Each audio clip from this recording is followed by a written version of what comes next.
Quand te reverrai-je, pays merveilleux, j'étais à 2 doigts de conclure et tu as tout foutu en l'air. On sait jamais, sur un malentendu, ça peut marcher. Que reste-t-il d'un acteur, sinon ces phrases cultes, quand elles deviennent aussi des dialogues dans les cours d'école. Michel Blanc est mort, il avait 72 ans, mort cette nuit.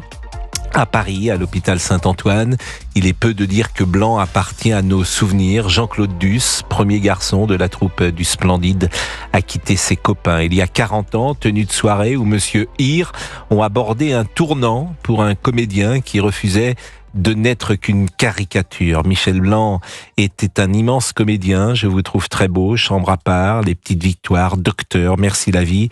J'imagine ce matin la tristesse de Junio, de Clavier, de l'Ermite, de Chazelle, de Lavanant, de Monod, de Balasco et de tous ceux qui ont participé à cette aventure qui était celle du théâtre du Splendide.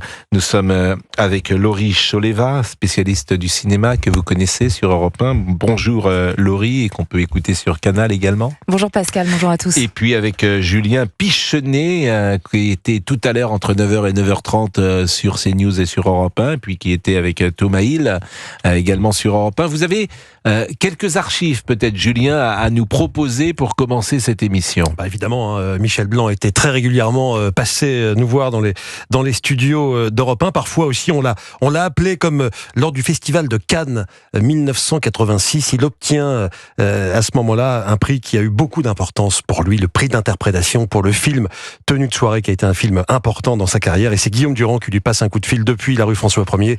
Michel Blanc est donc à Cannes et il vient d'obtenir ce prix. Écoutez. Écoutez, j'en suis pas encore tout à fait revenu. Au sens propre comme au sens figuré, parce que je suis rentré dans ma chambre il y a environ 2 heures. Oh là là. Et je n'ai pas encore vraiment réalisé. Heureusement qu'on n'est pas à la télévision. Oui, non, mais c'est très bien pour ça. C'est un des nombreux avantages de la radio. Mais je n'ai pas vraiment réalisé d'abord ce que ça voulait dire. Ensuite, j'ai même pas réalisé qu'on me l'avait donné vraiment. Enfin, vous avez quand même le bel objet en face de vous. Oui, enfin là, il est un peu caché, mais enfin, je l'ai regardé avant de me coucher. Puisqu'il n'a jamais eu de César du meilleur acteur, Michel Blanc, il a été nommé plusieurs fois. Il a eu le César pour le meilleur second rôle dans le film L'exercice de l'État en 2012. Mais ce prix d'interprétation à Cannes a eu beaucoup de signification pour lui. En plus, c'est un moment où il fait un virage. On sort des années Jean-Claude Duss, de la comédie, et il décide d'accepter des rôles un petit peu plus dramatiques. Et il est récompensé dès sa première tentative. Et l'interview de Guillaume Durand, j'imagine, elle est entre 7h et 8h du matin. Oui, précisons. On comprend que Michel Blanc est rentré il y a quelques 2 heures, dit-il. Donc à 5h du matin. Voilà, dans sa chambre, qu'on est à Cannes et qu'il n'a pas réalisé. C'est vrai, Laurie Choleva, qu'il y a beaucoup de tristesse dans ce monde du cinéma. C'est vrai que vous l'avez interrogé, souvent rencontré. Et avant l'acteur, peut-être avez-vous quelques souvenirs de l'homme qu'il était et des interviews que vous avez pu mener ensemble. Et c'est vrai que j'ai rencontré il y a tout juste 1 an pour Marilyn et son juge, le film qu'il a fait avec Louane. C'était quelqu'un de très pudique, de très humble, sur la réserve, qui avait du mal à se confier, mais en même temps qui était très simple. Et c'est vrai que il a cette image. On a l'impression que c'est vraiment notre vieux pote de toujours. Et il est très très abordable. Et c'était quelqu'un de très touchant, de très attachant. Moi, j'étais très très triste, comme tous les Français, ce matin, d'apprendre sa disparition. Et c'est vrai qu'il va nous manquer. Et je me rappelle, je lui avais dit le film pour lequel on se parle a eu énormément de succès. C'est la preuve que vous attirez encore les foules au cinéma. Et il m'avait dit, je crois pas qu'un acteur puisse vraiment attirer les foules aujourd'hui au cinéma. Je crois que c'est vraiment un bon film, un bon scénario, un bon réalisateur. Ce qui est vrai d'ailleurs. Cette pudeur. Ce qui est vrai d'ailleurs. Mais je crois qu'il ce qui n'était pas vrai il y a 50 ans, ou avec Delon ou Belmondo, où sur un nom tu pouvais faire des entrées. Aujourd'hui, ce n'est plus vrai. C'est exactement ce qu'il m'a dit. Mais je crois quand même qu'il faisait partie de ces personnes qui nous attirent dans les salles. Et puis nous, on l'a découvert, j'ai envie de dire, moi j'avais 14 ans quand Les Bronzés sont sortis, vous êtes évidemment beaucoup plus jeune, donc c'est des films que vous n'avez pas dû voir la première fois au cinéma, sans doute, que vous avez vu à la télévision. Et c'est vrai aussi qu'on ne pourra plus désormais voir un film des Bronzés de la même manière. Ce qui m'a frappé, moi, ce matin, c'est que je me suis dit, c'est le premier membre du Splendide à partir. Ça marque quelque chose quand même. Et je crois que c'est aussi pour ça que l'émotion est aussi vive. C'est c'est toute une partie de nous qui part avec Michel Blanc, et c'est le premier à partir.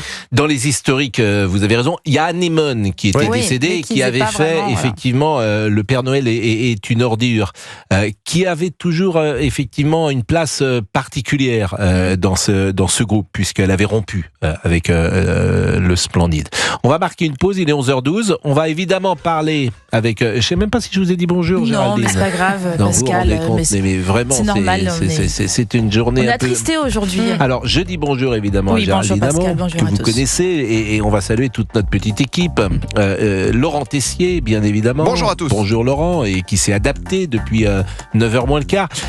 On a appris cette information entre 8h et 8h30. Elle n'était pas publique. Moi, j'ai pas voulu la donner sur Twitter ou même la donner à Europe 1. C'est toujours délicat d'annoncer comme ça une mort. Sûr. Il me semble que c'est pas forcément faut penser à la famille dans ces cas-là. L'information est su depuis minuit hier soir, minuit 1h du matin. Il est mort à l'hôpital Saint-Antoine.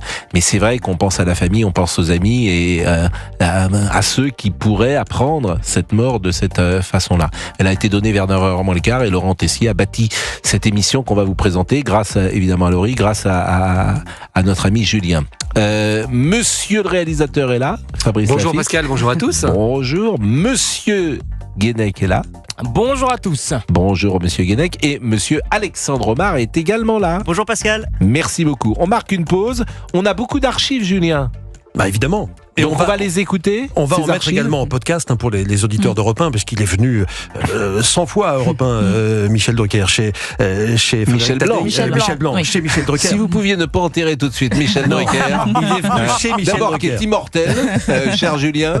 Donc, vraiment. Mais vous Parce êtes que le responsable des podcasts. Exactement, mais là, on va, Donc là, on en va ce moment, il y a ressortir. combien de podcasts? Il y a Alain Delon, il y a Brigitte Bardot. Oui, dans la série Destin extraordinaire. Alors, Michel Blanc, on est tous pris de court. Mais Voilà. Vous allez sans doute imaginer, construire dans le mois, parce qu'il faut quand même un peu de temps pour faire un joli produit sur Michel Blanc. Parce que on est en 83, 84 peut-être, Julien Péchenet 85. Et il s'amuse de son physique en faisant ce titre, je suis le mec plus ultra, avec des jeunes femmes qui l'entourent, et je crois que c'est sa seule chanson. À notre connaissance, oui, il a peut-être chanté pour lui et ses amis, mais en tout cas, un 45 tours de Michel Blanc, c'est le seul. On est avec Julien Pichenet, on est avec Laurie Choleva, spécialiste de cinéma sur Europe et sur Canal. Je voudrais qu'on écoute Michel Barnier, le Premier ministre, qui a rendu hommage à l'instant à Michel Blanc. Michel Blanc est un formidable acteur qui nous a fait rire, beaucoup rire quelquefois, et qui nous a émus aussi. Et j'avais eu l'honneur on avait demandé de le décorer du mérite agricole. Quand j'étais ministre de l'Agriculture, je n'ai pas oublié ce moment qui était un moment étonnant pour un ministre de l'Agriculture. Il était très attaché à la production, à la terre, à la ruralité. Donc je suis très triste, enfin très ému aussi. Laurie Choleva, vous me disiez il y a un instant, il y a des films qui vont sortir, ou un film qui va sortir. Et oui, cet été, on pourra revoir une dernière fois Michel Blanc, puisqu'il a tourné La Cache. C'est le dernier film qu'il a tourné, je pense, qui doit sortir donc en 2025 aux côtés de Liliane Rover, une adaptation du roman de Christophe Boltanski, et un film qui avait reçu le prix, un livre qui avait reçu le prix Femina. Il a tourné dedans. Il y a un making-of aussi qui a été tourné cet été, donc on aura encore la joie de le voir. De toute façon, il reste éternel, comme toutes nos icônes. Jean-Marie Poiret est avec nous, le célèbre réalisateur. Bonjour Monsieur Poiret, vous êtes sur l'antenne d'Europe 1. Et merci d'être avec nous. Le Splendide a marqué évidemment une génération, des générations. Les Français sont très attachés à chacun de ses membres. Et Laurie le disait, c'est le premier des hommes qui est mort ce matin, et évidemment les Français auront beaucoup de tristesse comme vous ce matin, j'imagine, Jean-Marie Poiret. Oui, parce que je ne sais pas, je crois pas qu'il y ait d'âge pour mourir, mais en tout cas 72 ans c'est un petit peu tôt, quoi. Et j'espère que les autres membres du Splendide seront beaucoup plus résistants. Vous connaissez bien ce monde des acteurs, de la comédie.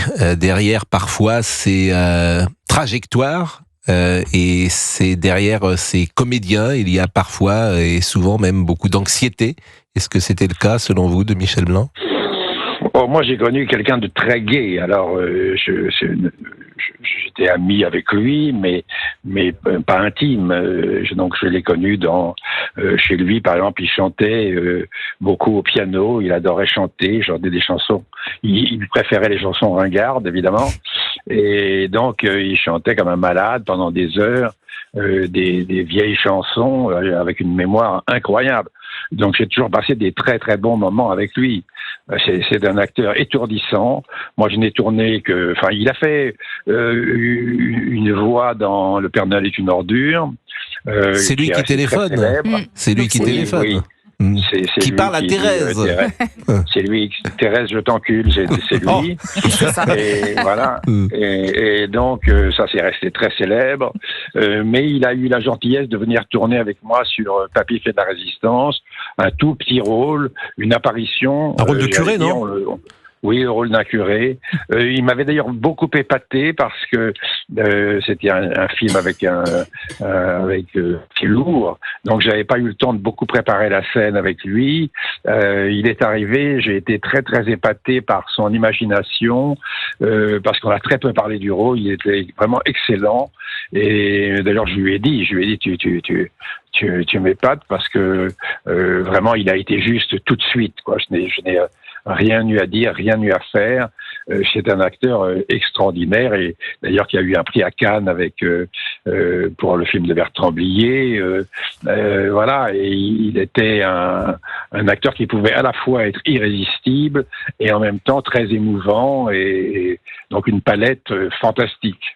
Exactement, cette palette fantastique. Je suis en train de regarder sa filmographie. Il avait commencé en 74. D'abord, il y a un nombre de films absolument incroyable. Entre 74 et 80, et pas que lui d'ailleurs, les acteurs du Splendide font parfois des apparitions dans des films étonnants. C'est-à-dire qu'il est dans Le Locataire de Roman Polanski. Ils y sont tous, hein. Il y a aussi Josiane Balasco. Voilà, mais c'est des tout petits rôles. Moi, je suis tombé l'autre jour sur Monsieur Klein. Gérard Jugnot, il a un rôle dans Monsieur Klein, il joue un photographe. Parce que les gens croient que les acteurs vivent très bien. Il y a des vedettes qui gagnent beaucoup d'argent, mais ce sont des vedettes et il y a que les vedettes qui peuvent se permettre de faire un film par an. C'est difficile d'être acteur. Vous avez beaucoup de jours où vous attendez avec anxiété et impatience que le téléphone sonne et qu'on vous propose même parfois une panouille ou même un tout petit rôle dans un navet. Donc, là, c'est panouille, comme vous dites, c'était avant, effectivement, 77-78, qui, avec Les Bronzés de Patrice Lecomte, leur donne une notoriété importante. Mais ce qui est intéressant, et quand vous parliez de palette, c'est que il y a parfois des comédiens qui peuvent mourir et on peut avoir des regrets parce qu'on se dit, tiens, ils ont manqué des choses dans leur carrière, etc. Et Blanc, c'est pas le cas. Je pense qu'il est allé vraiment au bout de son potentiel, si j'ose dire. Il a joué beaucoup de choses très différentes et vous avez une filmographie très importante qu'on va sans doute redécouvrir, Jean-Marie Poiret. Oui, mais parce qu'il adorait jouer la comédie. C'était d'ailleurs, il disait qu'il était déprimé quand il jouait pas. Et c'est vrai qu'il aimait. Les acteurs aiment beaucoup faire des choses différentes. Quand on vous cantonne toujours dans le même registre, c'est un petit peu fatigant. C'est souvent le cas. On vous demande de faire toujours la même chose. Donc, quand on vous propose des choses différentes et amusantes, vous pouvez être des gens différents.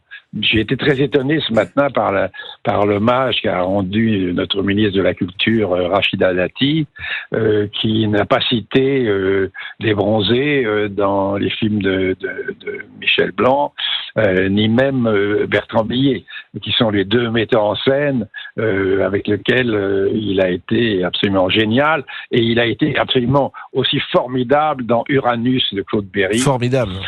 Il a été remarquable. C'est un acteur inouï, en fait. Donc, je crois vraiment que, en dehors de perdre un ami, mais pour les gens, il était aussi un ami, d'ailleurs, parce que les Bronzés sont les amis des Français, il faut bien le dire. Merci beaucoup, Monsieur Poiret. Merci beaucoup. Vous avez cité Claude Berry qui avait une place si importante dans le cinéma français comme producteur. Je trouve qu'on ne cite pas assez ces films qui sont extraordinaires. Uranus. Je pense également à un moment d'égarement avec Victor Lanoux et Marielle qui est formidable. Je pense à Je vous aime qui est un très joli film qu'il avait réalisé avec Catherine Deneuve, Alain Souchon. Il avait beaucoup de talent, Claude. Oui, vraiment beaucoup de sensibilité. Et puis les acteurs sont formidables chez Berry, mais il adorait sans doute les acteurs comme vous, j'imagine. Merci grandement, vraiment. Merci Jean-Marie Poiré. Vous aviez tourné donc ensemble Papy fait de la résistance avec Michel Blanc. Il est 11h27, on va marquer une pause. Joyeux Noël, monsieur. Enfin, si je puis m'exprimer ainsi. Comment vous appelez-vous ? Je m'appelle Thérèse. Oui, je t'encule, Thérèse. Je te prends, je te retourne contre le mur, je te baisse par tous les trous, je te défonce, je te mets, Thérèse, je te mets... Ça nous intéresse pas. Arrêtez ça. Arrêtez. Ça ne nous intéresse pas. Ça nous intéresse plus. C'est incroyable parce que il n'a que la voix. C'est même pas une scène. Il n'a que la voix dans Le Père Noël est une ordure. Et personne, évidemment, n'a oublié ce dialogue savoureux, on peut le dire comme ça, savoureux. 11h34, je voudrais qu'on écoute Gérard Jugnot qui, sur Radio Luxembourg, lui a rendu hommage. C'est un coup de massue, quoi. C'est un truc très soudain. Je crois qu'il a fait une énorme allergie à un médicament. Enfin, c'était vraiment... tout allait bien. Et on s'était vu il y a pas longtemps pour la couverture de match. On avait ri comme des cons, comme d'habitude, quoi. Et à chaque fois qu'on se retrouvait, on se voyait pas souvent, mais quand on se retrouvait, on reprenait l'histoire là où on l'avait laissé, avec beaucoup de drôleries, de dérision sur nous, et ben voilà, là, il y a un iceberg qui a heurté le bateau, quoi. Il était toujours comme fidèle à lui-même, c'est terriblement angoissé, avec ce sens du dialogue hallucinant, de cette politesse du désespoir, comme on dit. Mais c'était le Woody Allen français. C'est ça d'ailleurs qui a fait la force du groupe, c'est qu'on était très différents, avec chacun des qualités différentes qui se sont accumulées. On était un groupe d'individualistes collectifs, quoi. Donc c'est assez unique, quoi. Moi, je l'ai rencontré en 4e. Pendant un cours d'allemand, et on s'est plus lâché, quoi. J'ai envie de pleurer. C'est très très émouvant d'écouter la voix de Jugnot comme ça avec les sanglots dans la gorge. Et c'est vrai ce qu'il dit, c'était vraiment un excellent dialoguiste. Il a eu le prix du scénario d'ailleurs à Cannes pour Grosse Fatigue, et il avait vraiment le sens des mots, le sens du dialogue. Un gros talent. Et c'est vrai aussi ce que dit Jugnot, c'est que ils ne se voyaient pas tous les jours. Mais leur vécu était tellement fort pendant une période de quelques années que ça repartait immédiatement lorsqu'ils se voyaient à nouveau. Alors, Les Bronzés 3 avait été un succès extraordinaire en termes de popularité, en termes de spectateurs. Moins en termes de critiques.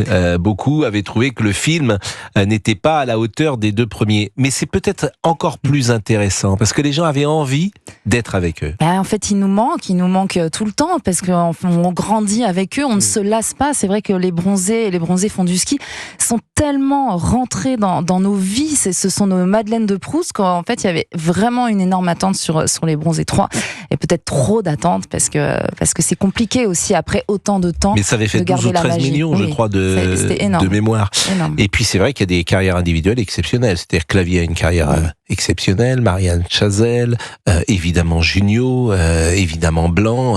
Et ça, c'est pas si fréquent parce que d'avoir un groupe comme ça qui produit autant de talents. Et ils ont tous trouvé leur style aussi. Oui. Vous avez parfaitement raison, et le style de Blanc était évidemment particulier et personnel.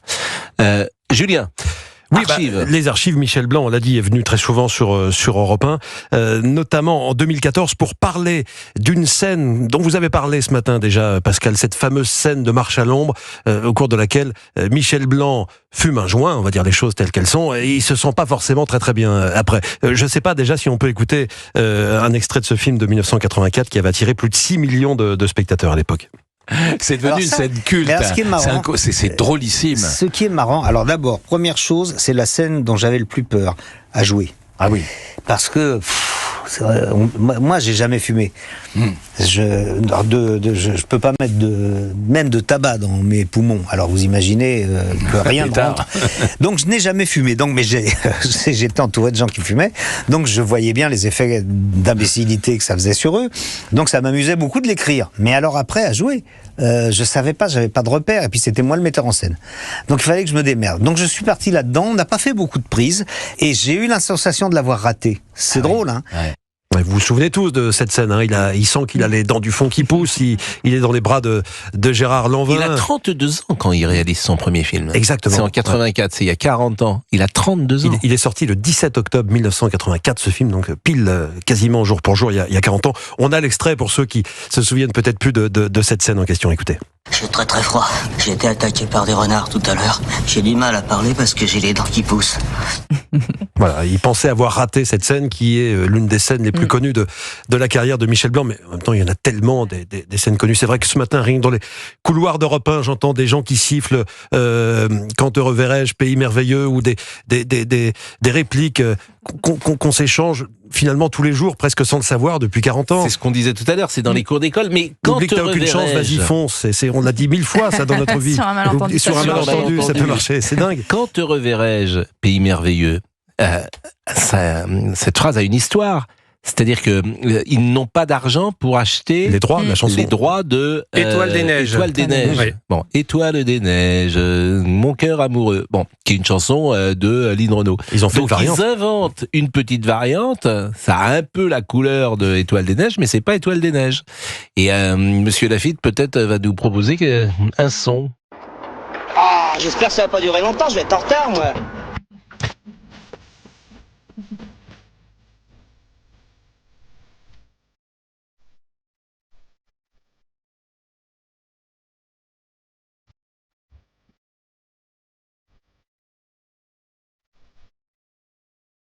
Mais on peut pas aller au ski sans y prendre un télésiège sans y penser, Laurie, c'est impossible. Sans même la chanter. Exactement. Impossible. On dévale les pistes en chantant le vin chaud. Et le vin chaud. On pourra plus boire un vin chaud de la même manière sans penser à Michel Blanc. Ce que vient de dire Laurie, c'est très juste. C'est même parfois agaçant parce que tu es sur les pistes et t'entends quelqu'un sur son téléski qui chante cette chanson. Bien sûr, et il faut parler aussi de sa moustache parce que cette moustache qui porte Michel Blanc, lorsqu'il se la rase, ça marque aussi le tournant de sa carrière, puisqu'il n'a jamais renié tous ses succès avec le Splendide, mais il avait aussi envie d'un autre cinéma plus intimiste, de revenir aussi à un cinéma d'auteur. Il s'est rasé la moustache justement à la période de Marshall Anthony. Comme Gérard Jugnot, qui s'est aussi rasé la moustache au moment de Tandem de Patrice Lecomte. On peut peut-être parler qu'un film formidable.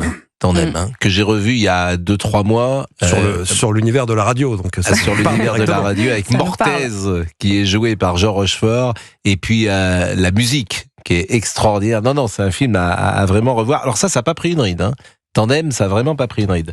Mais du coup, je voulais vous dire quelque chose et j'ai oublié ce que je voulais vous dire. Comment le savoir, Pascal? Donc, sa collaboration avec Jean-Paul Rouve. Non, j'étais parti sur quelque chose. Est-ce que vous en avez d'autres? Ah non, je voulais vous parler de tenue de soirée. Voilà. Parce qu'on n'a pas encore parlé de tenue de soirée. Laurie l'a juste évoqué. Parce que c'est vraiment une rupture.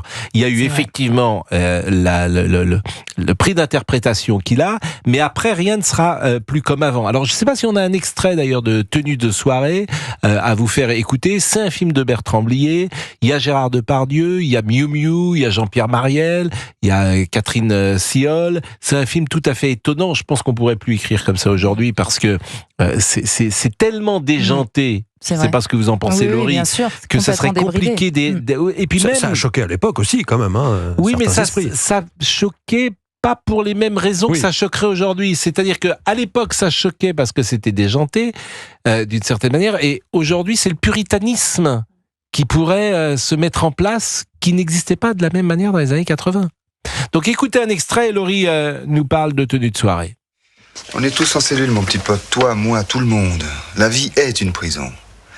Et la plus terrible de toutes parce que pour s'en évader, il faut passer l'arme à gauche. Plaisante jamais avec ces choses-là. Tu parles bien quand tu veux. C'est ta bouche qui m'inspire. Ta bouche et puis ton cœur. Je vais te le cambrioler, ton cœur. Ton cœur et puis tout le reste. Je vais m'introduire et tout piquer. Eh ben, méfie-toi, je suis piégé. Premier qui me touche, il saute sur une mine. Et oui, Michel Blanc qui est en couple avec Miu Miu dans le film et qui voit toute sa vie sexuelle bouleversée par l'arrivée du personnage joué par Gérard Depardieu. Et c'est vrai que vous avez dit, il a reçu ce prix d'interprétation à Cannes des mains de Sidney Pollack. C'était vraiment pas rien pour lui, la signification de ce prix et pour ce film et pour son irrévérence. On aura sans doute des auditeurs qui auront envie de lui rendre hommage, je le dis évidemment à Olivier, mais c'est vrai dans ces cas-là qu'on a envie de l'entendre lui, d'écouter des archives, et là je me tourne naturellement vers Julien Pichenet. Alors, je vous le disais tout à l'heure, Jean-Marie Poiret l'a indiqué également quand il était au téléphone avec nous tout à l'heure, il s'est inspiré un petit peu de son propre personnage quand il a créé le personnage de Jean-Claude Duss, Michel Blanc. Alors, il n'était pas en tout point similaire à Jean-Claude Duss, évidemment, dans la vie, mais il avait ce côté un petit peu hypocondriaque, il a beaucoup joué là-dessus. Et maladroit aussi. Et maladroit, c'est la première fois qu'on voyait un personnage comique hypocondriaque à ce point-là, et chez Michel Drucker sur Europe 1, dans l'émission Studio 1 en 1985, il avait évoqué ce sujet, écoutez. J'ai peur de tout, oui, en général. La maladie en particulier, de la mort d'une manière... Bon, Robert Hossein, il est comme ça, à une époque, Robert Hossein était au courant des dernières pilules qui venaient de sortir. Il était imbattable sur les derniers produits pharmaceutiques à la mode. Vous aussi, vous avez des médicaments sur la table de nuit ? Oui. Oui. Pilules pour dormir, non ? Voilà, des petits calmants au cas où il y aurait un coup de feu ou des choses comme ça. Ah, c'est vrai ? Mais oui, mais je m'en sors pas, je suis pas accro. Vous avez un pistolet d'alarme sur la main droite, sous le lit ? Ah non, j'ai pas peur de ça. Non, je suis pas un angoissé de la sécurité, moi, non, pas du tout. Au contraire. On marque une pause. C'était en 85, juste au moment de la sortie de Marche à l'ombre. Donc c'est vrai qu'on retrouve un peu le personnage de Marche à l'ombre, qui a effectivement des médicaments dans sa poche, sur sa table de nuit, partout, dans son sac à dos. Voilà. On marque une pause. On rappelle le téléphone parce que les auditeurs vont vouloir bien sans sûr doute partager leur émotion. Géraldine. Eh bien, vous appelez le 01 80 20 39 21. À tout de suite. Avec Pascal Prost sur Europe 1. S'il vous plaît, monsieur. Le drapeau pour Saint-Maurice, c'est où? C'est pas affiché, là. Ça m'étonne pas si on est à Saint-Lazare. Ah, écoutez, je suis pas fou sur mon billet, tenez. Il y a écrit Saint-Lazare. C'est mes yeux ou quoi? Je crois que ça doit être vos yeux. Ce qui est extraordinaire, c'est que le début des Bronzés font du ski, il n'y a pas une scène à jeter. Toutes les scènes sont exceptionnelles. Toutes les scènes. Arriver avec ses skis gare Saint-Lazare, c'est quand même quelque chose. Ouais. Donc, la scène de Junio quand il arrive dans l'appartement, la scène lorsque on rend à Popeye ses habits, le mari trompé vient rendre. Bon, toutes les scènes, on les connaît. Du bâton. Le plan Michel Blanc qui veut absolument prendre une journée entière de cours avec une certaine Anne Laurencin. Oui, bien sûr. La scène dans le refuge. Bon, je vous propose peut-être d'écouter Darius Rochebain, mais avant cela, Darius Rochebain qui a mis sur son compte Twitter une interview qu'il avait faite avec Michel Blanc, mais je vous propose peut-être d'écouter des auditeurs qui ont été interrogés, des Français. Monsieur Guénec, je crois que vous êtes allé dans les rues de Paris. Tout à fait, avec Alexandre Romard, on est parti les interroger. Eh bien, écoutons. Moi, j'ai l'image encore dans le chalet dans les Alpes pendant les Bronzés font du ski 1, donc c'est plus des images et des moments de rire qui me ressortent. C'est des films avec les parents, c'est les premiers grands classiques du cinéma français. Donc oui, c'est les premiers grands acteurs qu'on a vus tout jeunes, et c'est vrai que c'est des acteurs qui s'inscrivent dans plusieurs générations. Quelqu'un de très drôle, très attachant. Il y a une réplique comme ça où il dit à Junio, il faut pas compter sur notre physique pour pouvoir draguer. Écoute Bernard, je crois que toi et moi, on a un peu le même problème. C'est-à-dire qu'on peut pas vraiment tout miser sur notre physique, surtout toi. Alors si je peux me permettre de te donner un conseil, c'est oublie que t'as aucune chance, vas-y fonce. On sait jamais, sur un malentendu ça peut marcher. C'est assez vrai, mais quelqu'un de grand talent. Malheureusement, cette génération du Splendide, ils vont disparaître les uns à la suite des autres.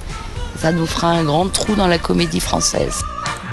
Elle est pas très gaie, cette dame. On ne peut pas y penser. Non, mais faut peut-être pas. Ils ont du temps. Ben voilà, parce qu'en fait. J'ai rencontré Josiane Balasco la semaine dernière qui était en pleine forme. En fait, cette dame a tort dans ce sens que il est jeune, Michel Blanc. Il a 72 ans aujourd'hui. Et il allait bien. Voilà, aujourd'hui, on ne meurt pas à 72 ans, sauf accident, sauf maladie. Mais évidemment, l'espérance de vie va bien au-delà de 72 ans et c'est tant mieux. Je vous parlais de l'extrait de Darius Rochebain qu'il a mis, notre confrère d'LCI, qu'il a mis sur les réseaux. C'est une interview qu'il avait faite lorsqu'il était à la télévision suisse et il parlait de la mort. C'est une peur de la mort aussi. Oh bah forcément, oui. Je suis pas emballé par l'idée. Je vous avoue franchement que... Puis j'ai terriblement peur de m'ennuyer après, parce que je m'ennuie facilement. Alors l'éternité, vous imaginez, ce sera long. Ça va être très long. Surtout vers la fin, comme disait l'autre. Oui, c'est ça. Vous croyez à la vie après la mort? Pas du tout. Non, c'est fini après. Comme avant. Oui. Vous avez des souvenirs d'avant, vous? Pas vraiment. Moi non plus.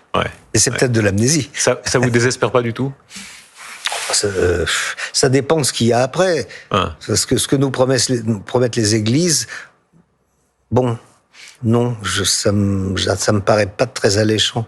Puis bon, c'est bien la vie. Alors il y a un moment, il faut que ça s'arrête. C'est embêtant. Hein. J'ai pas envie du tout que ça soit là maintenant. Alors Laurie, forcément, vous avez un rapport différent avec lui puisque vous l'avez interrogé souvent et la journaliste que vous êtes ou la critique aussi parfois que vous êtes a pu approcher et forcément avoir un regard peut-être différent de celui que nous avons de Michel Blanc. Moi, j'ai énormément de tendresse parce que effectivement, il était toujours très gentil, très doux, très pudique. Et la dernière fois que je l'ai rencontré, je lui ai dit mais quand est-ce qu'on fait une émission pour un film que vous avez réalisé, puisque ça fait longtemps qu'il n'a pas réalisé de film, et il n'avait pas encore la bonne idée. Ça rejoint d'ailleurs un post de Jean-Paul Rouve qu'il a fait tout à l'heure, post très émouvant, c'est un peu long mais vous pouvez le retrouver sur Instagram, mais où il dit: on voulait écrire un film tous les deux, on se disait qu'on avait le temps, tu me manques tellement mon Michel. Quand est-ce qu'on fait un tête-à-tête avec Michel Blanc, réalisateur? Il faudrait qu'il trouve un sujet. Oui. Non, très honnêtement, si demain... Et je cherche ça depuis un moment. Je tombe sur un roman où je me dis qu'est-ce que j'ai envie de raconter ça sera immédiatement, j'ouvre l'ordinateur et je m'y mets. Pour l'instant, ça n'est pas arrivé. Et c'est une blague que j'aime bien, mais qui n'est qui est à moitié une blague. C'est que à mon âge, c'est 2 ans tourner un film. À mon âge, c'est comme au Scrabble, les années comptent triple. Vous voyez. Donc, je veux pas me lancer dans un truc de 2 ans en n'ayant pas ici le moteur, quoi. Oui. Quelle frustration. Oui, mais c'est intéressant. 2 ans. Entre le moment où il ouvre son ordinateur et le moment où sort le film ou le moment où il tourne le premier jour. Il tourne, à mon avis, oui, bien sûr. L'écriture, c'est long. C'est plus que ça. Alors, c'est lui qui écrivait? Oui. Et qui écrivait seul dans ces cas-là? Alors, je ne veux pas vous donner de mauvaises informations, mais en tout cas, je sais qu'il écrivait, puisqu'on a parlé justement de ses talents de dialoguiste. Emmanuel Macron a tweeté: il nous a fait pleurer de rire et ému aux larmes. Monument du cinéma français, Michel Blanc s'en est allé. Nos pensées vont à ses proches et à ses complices de jeu.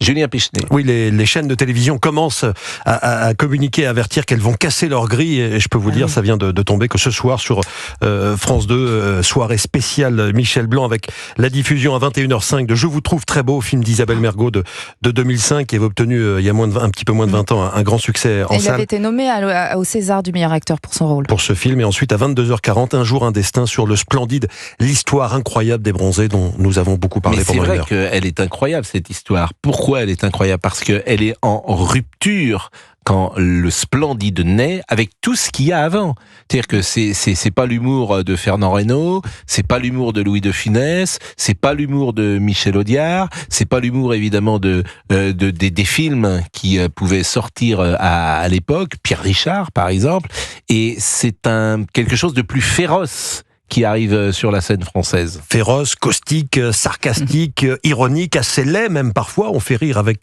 tout ça et ça vient peut-être plutôt du cinéma italien, du grand cinéma italien des années 60-70. On peut y penser à Gassman, Sordi et à toute cette grande lignée d'acteurs italiens. Donc c'est vrai que pour le cinéma français, en tout cas dans le cinéma français, c'était quelque chose de totalement nouveau quand les Bronzés ont explosé au box-office avec 3 millions d'entrées, le premier, 2 millions le deuxième, à la fin des années 70. C'est intéressant parce que vous avez dit ça tout à l'heure et je l'avais pas formulé comme vous dites, l'influence du cinéma italien, de la comédie italienne, mes chers amis, le cinéma de Monicelli. Elle a été énorme sur le cinéma français dans les années 70. Un éléphant, ça trompe énormément, qui est un film de 76, aussi une troupe d'acteurs, Rochefort, Bedeau, c'était inspiré du cinéma italien, il l'avait ouvertement dit, notamment Nous nous sommes tant aimés d'Ettore Scola, qui était sorti un petit peu avant.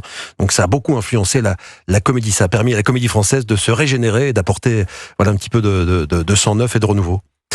Il est 11h56, monsieur Olivier Guénec. Est-ce que vous avez des choses à nous dire? Que disent les auditeurs? On n'a pas encore entendu un auditeur. Bah oui, mais c'est de votre faute, ça, Pascal Praud. Excusez-moi, mais.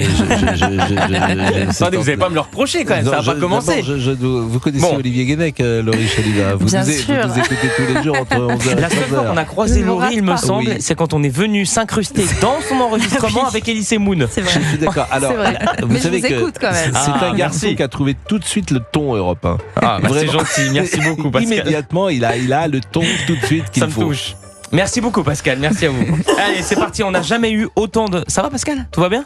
Là, j'étais un petit peu enrhumé que cette semaine, comme vous le savez. Je sais pas si c'est la clim, mais je tousse un peu. Je m'inquiète pour vous. Ah oui, bon, allez. Vous êtes gentil. On n'a jamais eu autant de messages. Ce soir. Pardon, excusez-moi. Vous viendrez me border ce soir? Avec grand plaisir. Hein. Je vous en prie. Non, ça, c'est pas border ce que vous faites là. Border, c'est mettre les draps. La couverture. Donc c'était bercé.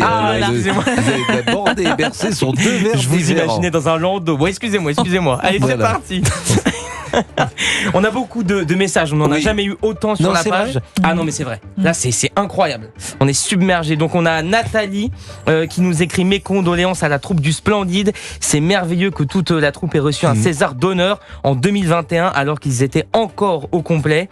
On a également Anne sur la page. Je suis triste. Un grand comédien qui avait toujours des rôles qui te prenaient au cœur. Merci Olivier. Je remercie Julien. Merci, vous Pascal. devez partir, je crois. Il est excellent. On va écouter les archives d'Europe 1 concernant Michel Blanc. On va essayer de sortir ses plus belles interviews, les plus belles interviews qu'il a accordées à la radio. Et Laurie reste avec nous ou Laurie également Si vous avez besoin de moi, je reste avec vous. Alors Laurie, si vous nous donnez le choix, on vous garde. Allez, 11h58. Alors tu vas me porter une attaque franche et virile et moi je vais bloquer. Camaï. Alors tu précipites pas le mouvement, hein. Tu le laisses bien venir de l'intérieur. Ça doit venir de très loin, c'est japonais. Quand tu le sens. Tu fais gaffe au coup bas, j'ai pas ma coquille. Quand tu seras en compète, tu diras pas au type en face, j'ai pas ma coquille. Ouais, mais j'ai pas l'intention d'aller jusqu'en compète. T'en sais rien, mon pote.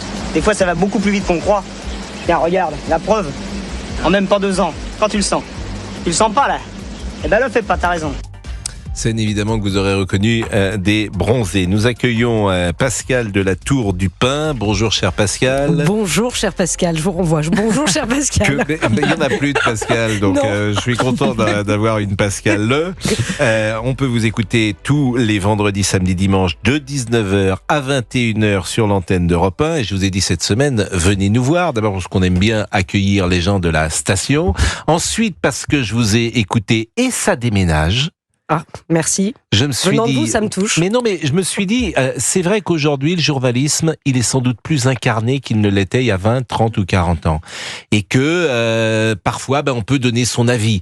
Un avis autorisé, il ne s'agit pas évidemment de donner son avis sur tous les sujets, mais la femme que vous êtes, le parcours que vous êtes, la sensibilité que vous êtes, l'intelligence, la culture que vous êtes, que vous pouvez incarner, eh bien vous rentrez dans les sujets, si j'ose dire, et j'ai trouvé qu'à l'antenne, c'était agréable de vous écouter, cher Pascal. Je vous remercie infiniment, et c'est vrai, on s'est croisés dans le studio, merci de m'inviter, moi c'est un bonheur de rejoindre cette station, c'est un bonheur d'être avec vous aussi, Pascal, parce que moi aussi je vous écoute beaucoup, et vous êtes aussi précurseur d'une certaine forme de journalisme, mais c'est la vérité. J'irai pas jusque-là, mais en tout cas, vous êtes passé par LCI, vous êtes passé par BFM, vous êtes aujourd'hui sur Europe. C'est vrai. Vous avez fait. C'est pas de la flagonnerie de ma part. Vous avez fait beaucoup de choses. Simplement, je m'inquiète. Toujours ce que je pense. Je m'inquiète pour. Oui, alors ça, c'est une bonne chose. Alors là, on est deux. Mais je m'inquiète pour votre vie personnelle, parce qu'ils vous ont mis. Vous travaillez du lundi au vendredi sur C8, le week-end. Mais vous avez des grands enfants, vous avez un lit ici. Comment vous faites? Écoutez, oui, c'est une organisation que vous connaissez, vous, parce que vous, c'est la semaine. Vous dormez pas la semaine. Je ne sais pas comment vous faites. Alors, le matin, à midi, le soir, vous n'arrêtez jamais. Non, c'est un rythme, c'est une passion. C'est une question d'organisation, mais je crois qu'il y a beaucoup de Français aussi qui ont des rythmes qui sont assez soutenus, une question d'organisation. Mais c'est ce qu'on se disait un peu en antenne, Pascal, tout à l'heure. Je suis en fil rouge avec mes enfants. J'ai des grands adolescents, donc j'ai pas besoin d'être là pour le petit déjeuner le matin. Enfin, je les croise quand même. À 19 ans, oui, vous les emmenez plus à l'école. En revanche, je peux vous garantir que le téléphone fonctionne et que ça a intérêt à répondre de l'autre côté. Vous voyez ce que je veux dire? mais on a eu ce petit échange sur la mer assez directive que vous êtes. Alors, vous êtes en fil rouge et en robe rouge également dans notre émission. Ce soir, évidemment, le programme, ce sera Michel Blanc. Bien sûr qu'on va parler, on va rendre hommage à Michel Blanc, comme vous le faites depuis ce matin. Je crois que tous les Français sont touchés. Moi aussi, à ma petite lucarne. Bon, moi, c'est les bronzés. Je vous le dis franchement. Moi, c'est les bronzés. Bien sûr. Voilà. Mais il n'y a pas que les bronzés. Je trouve que justement, la palette de Michel Blanc, elle est formidable en fait. Et il a su même faire oublier les bronzés à travers des rôles. Et Olivier Benkemoun qui nous a rejoint, on pourra en parler tout à l'heure. Oui, exactement. Il avait ce fond de tristesse, je trouve, dans les yeux qui lui a permis de jouer sur les deux rôles. Moi, je suis pas expert de cinéma, mais il nous a fait tellement rire dans Les Bronzés. On a grandi avec. Moi, je peux regarder Les Bronzés font du ski. Je l'ai peut-être vu 20 fois et je continue à en redemander. J'adore les répliques. Il a aussi ce côté, l'acteur dramatique qu'on a connu. Il avait, je trouve, ce fond de tristesse dans les yeux qui lui permettait de jouer sur les deux tableaux. Moi, je trouve que c'est un grand monsieur qui nous a quittés. La troupe du Splendide qui nous a bercés depuis l'enfance. Voilà, c'est un premier départ et ça, je crois que ça nous touche tous. Vous restez avec nous, Pascal, puisque à 19h ce soir, vous serez à l'antenne, mais vous êtes déjà dans la station donc pour préparer ce rendez-vous et vous n'avez plus le droit de partir. Toujours quand on rentre, on n'a pas le droit de sortir de la station. Olivier Benkemoun est là, mais avant d'être avec Olivier, nous sommes avec Jacques qui était machiniste du cinéma et je crois vous avez croisé Michel Blanc. Bonjour Jacques. Affirmatif. Mes respects Pascal. Et je suis très triste, mais c'est vrai que j'ai eu le plaisir et la jouissance d'avoir travaillé avec Michel Blanc comme Marche à l'ombre en tant que machiniste. Viens chez moi, j'habite chez une copine dans les années 80, je sais pas si tu te rends compte. Et je vous trouve très beau aussi. Et ça me fait mal à la patate là, tu vois. Mais j'ai l'impression que vous avez presque la voix de Michel Blanc. En tout cas, il y a une... Mais c'est vrai ce que tu dis. C'est vrai ce que tu dis, Pascal. Je te tutoie parce que je t'estime. Non, excuse-moi, parce que dans ce milieu-là, on se tutoie. On l'a pas. Tu vois, Michel, il tutoyait tout le monde sur les tournages. Et il avait un cœur. Tu peux pas t'imaginer. À chaque fois qu'il rentrait, on avait les zygomatiques qui travaillaient tout de suite, tu vois. Même si on avait un lézard dans ta vie, si tu avais un problème, tu pouvais que rigoler avec ce mec-là.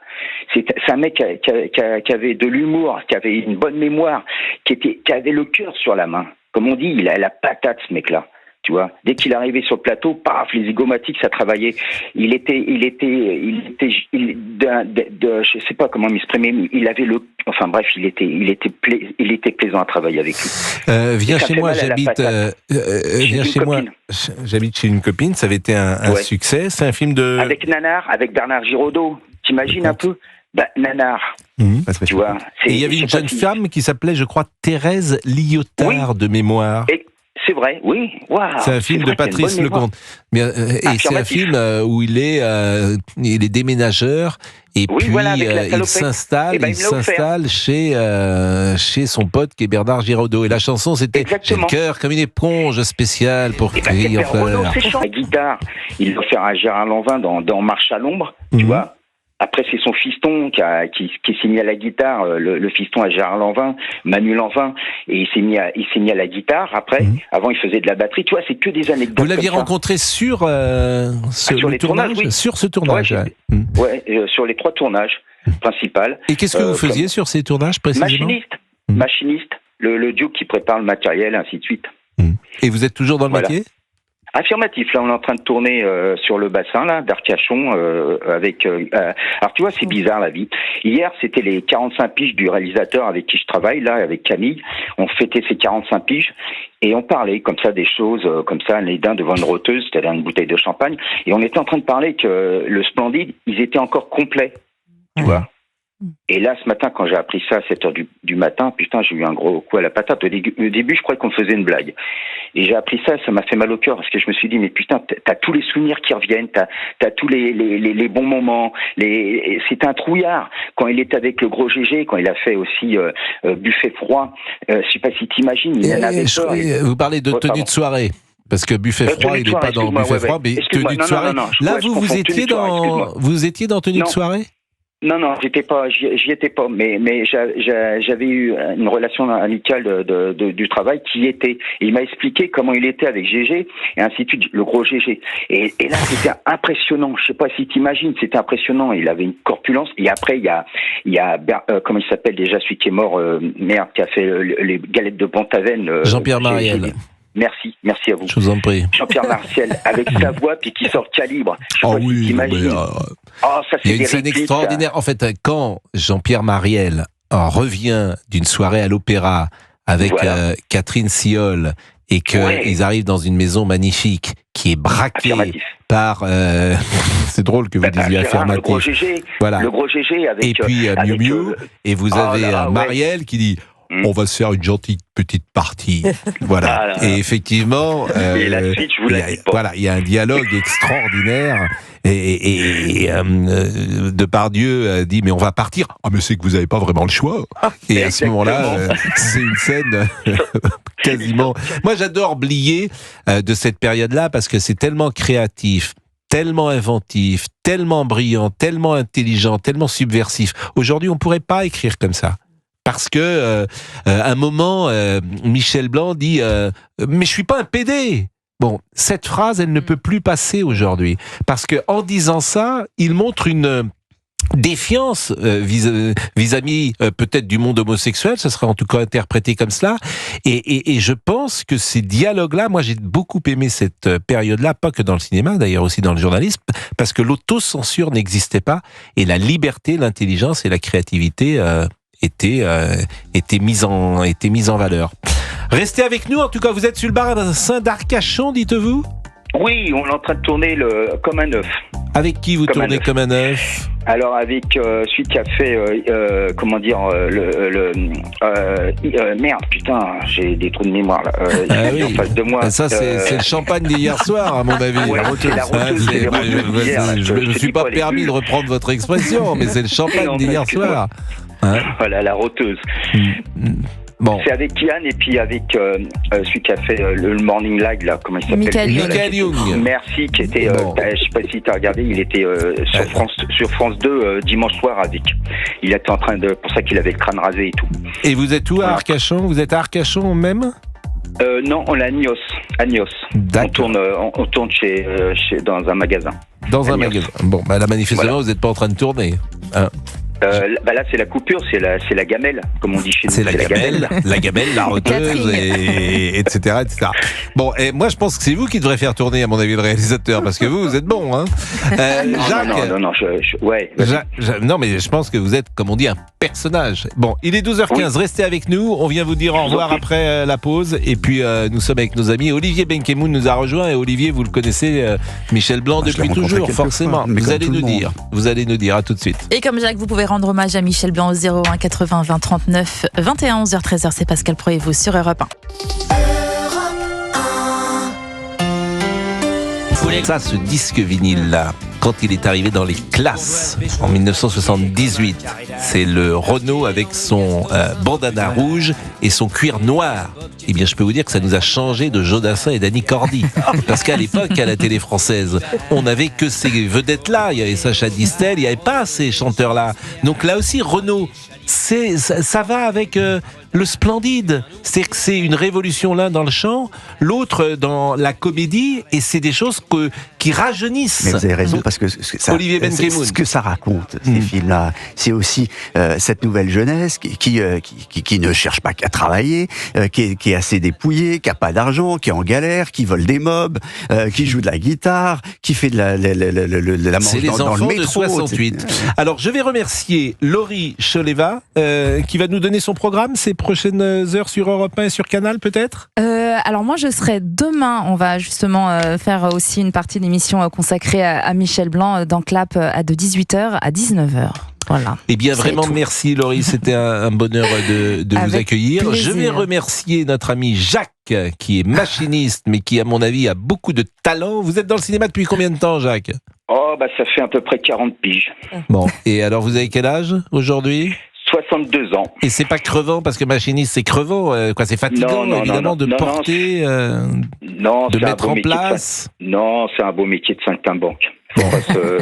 C'est amélioré les caméras maintenant, c'est des porteurs, t'as un harnais, c'est plus comme avant où il fallait la porter. Maintenant t'as un harnais, t'as un contrepoids, tu sens plus rien. Ça s'est amélioré. Les jeunes qui viennent sur le terrain maintenant, ils ont de la chance, ils ont pas.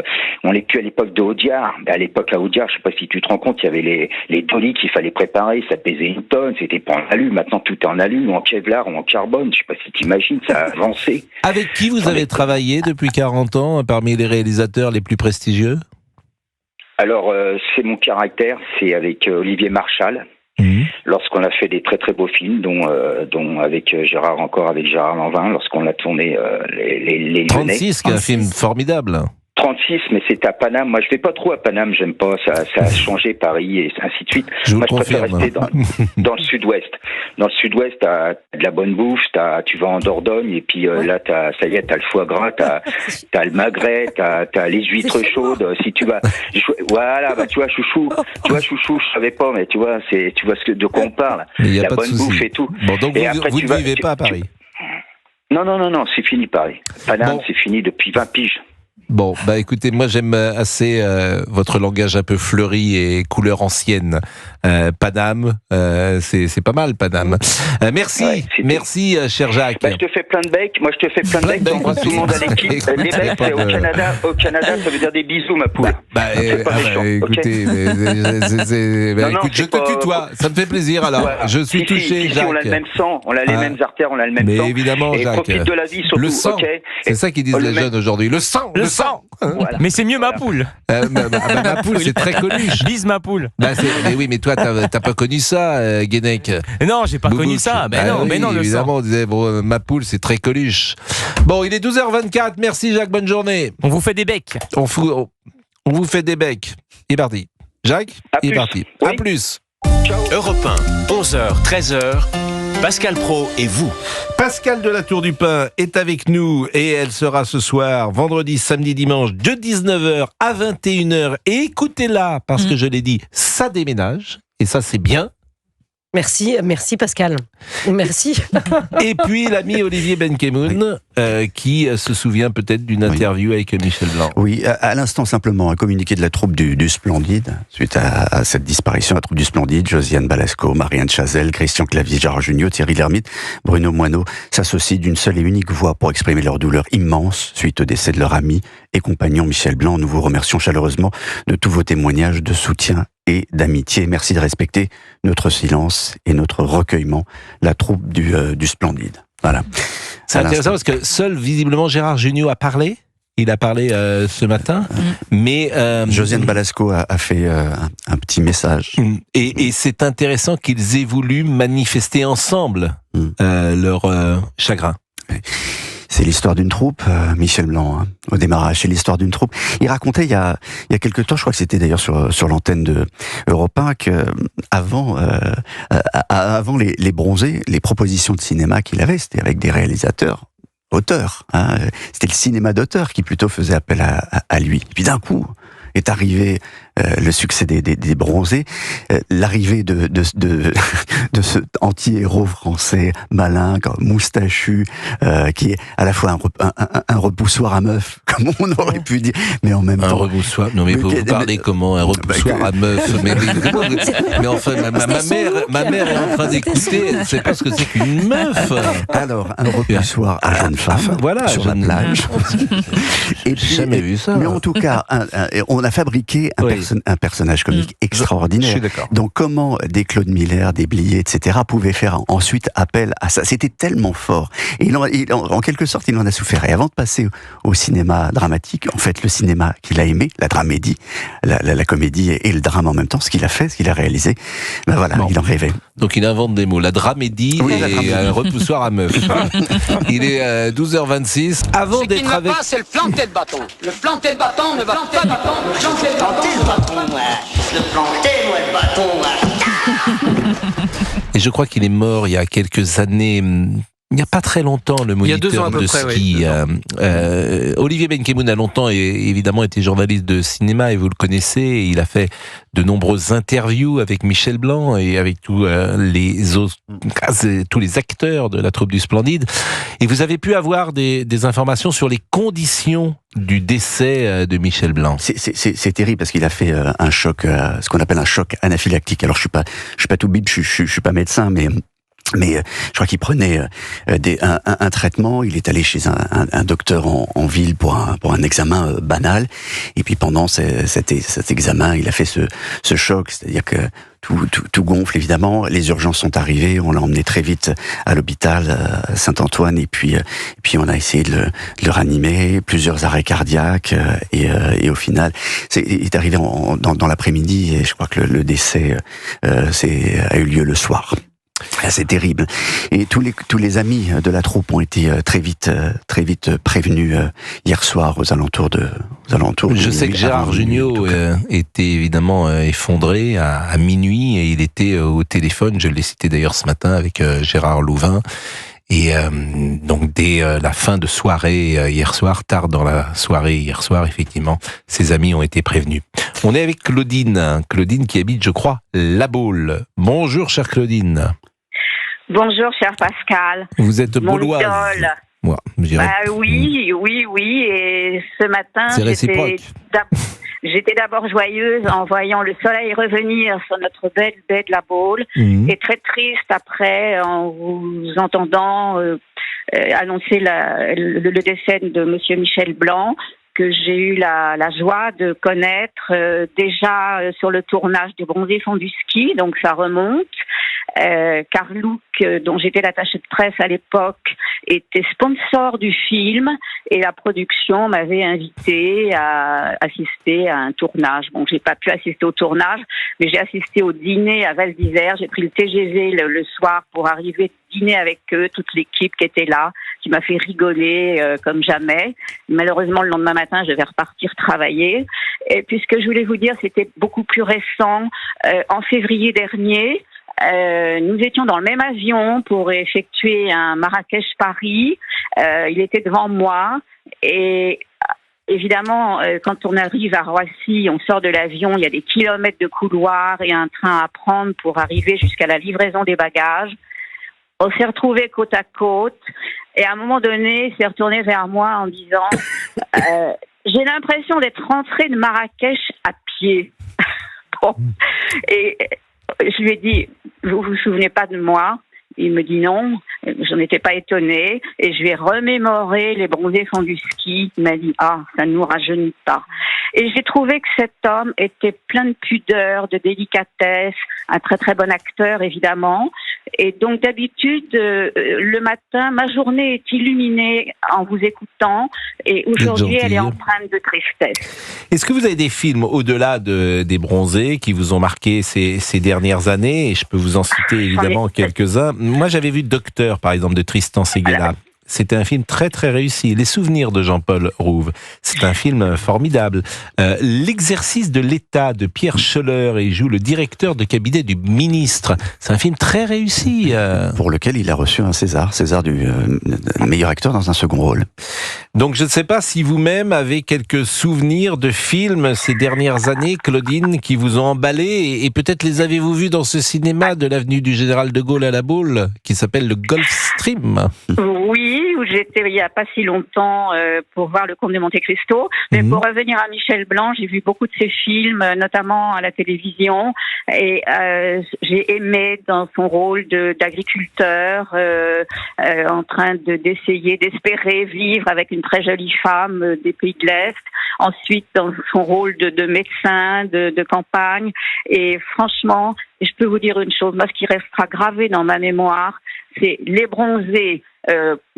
À cause de lui, je me suis fâchée avec Gilbert Trigano, à l'époque président du Club Med, du Club Méditerranée, comme on disait, parce que il s'estimait plagié et que c'était pas une bonne pub, parce que j'avais fait aussi une manifestation de presse dans un de ces villages où il m'avait interdit justement de projeter les Bronzés.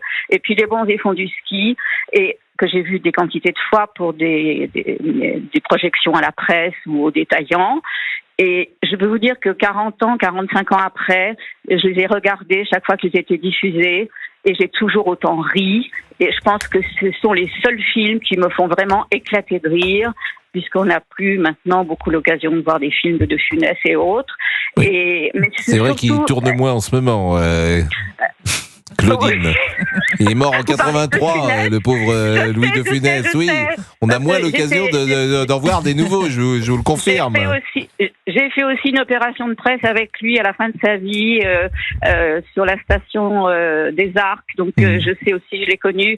Mais vraiment, Michel Blanc, toute l'équipe du Splendide, je les aime beaucoup. Et Michel Blanc, pourquoi ? Parce que je l'ai rencontré aussi à Paris, on s'est parlé. À chaque fois qu'on s'est vu, il inspirait le respect. Et je ne sais pas, je suis tellement émue pour vous en parler aujourd'hui. C'est quelqu'un qui va nous manquer, qui est mort bêtement parce que malheureusement ça peut arriver à tout le monde, et il est mort peut-être d'une mort que tout un chacun aspire à vivre, parce qu'il n'a pas souffert et voilà. Mais je pense à ses proches, à l'équipe du Splendide, et c'est tout ce que je merci beaucoup, Claudine. Merci beaucoup, et puis saluer cette jolie ville de La Baule, où, dites-vous, il fait beau aujourd'hui, et vous allez peut-être passer un week-end sur la plage ou sur le remblai de La Baule à vous promener, peut-être. Exactement, c'est ce que je fais, et je pense à vous, et je vous remercie parce que souvent je pense à vous. J'ai jamais voulu intervenir. Chère Claudine, c'est très gentil. Surtout quand vous parlez de Bernard Tapie, parce que j'ai travaillé pour lui pendant 8 ans, et j'avais tellement de choses à dire, et c'est la première fois que j'appelle. Claudine, merci. Je vous en remercie. Merci beaucoup. 12h40 sur Europe 1. Europe 1, 11h, 13h, Pascal Praud et vous. Est-ce qu'entre 19h et 21h, cher Pascal de la Tour du Pin, vous êtes avec des auditeurs ? Mais non, malheureusement, Pascal. Et ça me manque. Et pourquoi vous ne prenez pas des auditeurs ? Parce qu'on ne peut pas pour l'instant. On n'a personne. Pour l'instant, c'est pas encore calé. Mais vous avez des auditeurs. Pardon ? Vous avez des auditeurs quand même. Alors qui écoute, j'espère. Mais vous êtes vraiment désagréable avec Pascal de la Tour du Pin. Donc, Pascal vient gentiment nous voir. Vous avez des voilà, c'est ça. Je me fais charrier par monsieur Benkimoun. Non, mais franchement. Non, mais des auditeurs, oui, j'espère que j'en ai qui écoutent. Mais j'ai pas, comme vous, les auditeurs qui interviennent. J'adorerais, Pascal. Si vous pouvez faire quelque chose pour moi. Non, je trouve que effectivement, ça donne, et Cyril dialogue beaucoup avec les auditeurs. Et puis nous, on venait d'une maison où on avait l'habitude de dialoguer avec les auditeurs, et c'est vrai que ça donne un éclairage parfois auquel on n'avait pas forcément pensé, une couleur, une sensibilité. Donc c'est bien d'avoir les auditeurs entre 19h et 21h. Vous pouvez faire quelque chose pour moi ? Le bureau du fond à droite, là. On y va en sortant. Vous savez, je vais être DRH, parce que entre la salle de repos que j'ai changée, mais qui n'a pas du tout changé d'ailleurs, la salle de repos, à monsieur Fabrice Lafitte, permettez-moi de vous le dire. Que se passe-t-il ? Ah bah là, c'est dans le dossier et dans le bureau de la direction. Il y a de la poussière sur le dossier. Visiblement, parce que vous êtes efficace. Je vous ai chargé d'un dossier, mais visiblement, ça avance pas vite. C'est vrai, mais ils vont la changer de place. Vous allez voir, ça va être beaucoup mieux. Elle va être où ? Toujours au rez-de-chaussée ou au sous-sol, mais il y aura 3 salles de repos à côté. Je crois qu'ils vont prendre mon bureau à l'arrivée. Je suis sûr que ça passionne les auditeurs, ce qu'on est en train de dire. De savoir où sera la salle de repos d'Europe 1, je pense que un vendredi, c'est essentiel de le lire. Que dites-vous, monsieur Boubouk ? Absolument rien, Pascal. Oui, là, j'ai rien dit pour une fois. On m'a dit Olivier. Ah non, Olivier Benkemoun. Oui, peut-être. Ah, Olivier Benkemoun. On a des archives. Alors, je crois qu'on a écouté quasiment tout ce que nous avions en magasin, si j'ose dire. Mais je crois que nous n'avons pas écouté Michel Blanc sur Europe 1 en octobre 2023, lorsqu'il parlait de ses premiers rôles avant Les Bronzés. Ce qui est très paradoxal, c'est que j'ai commencé les premiers rôles que j'ai faits avant donc que nous fassions les Bronzés, c'était avec des auteurs, entre guillemets. C'était avec Polanski, c'était avec Tavernier, c'était avec Claude Miller. Un très joli rôle d'ailleurs, pas très long mais très très intense. Enfin bon.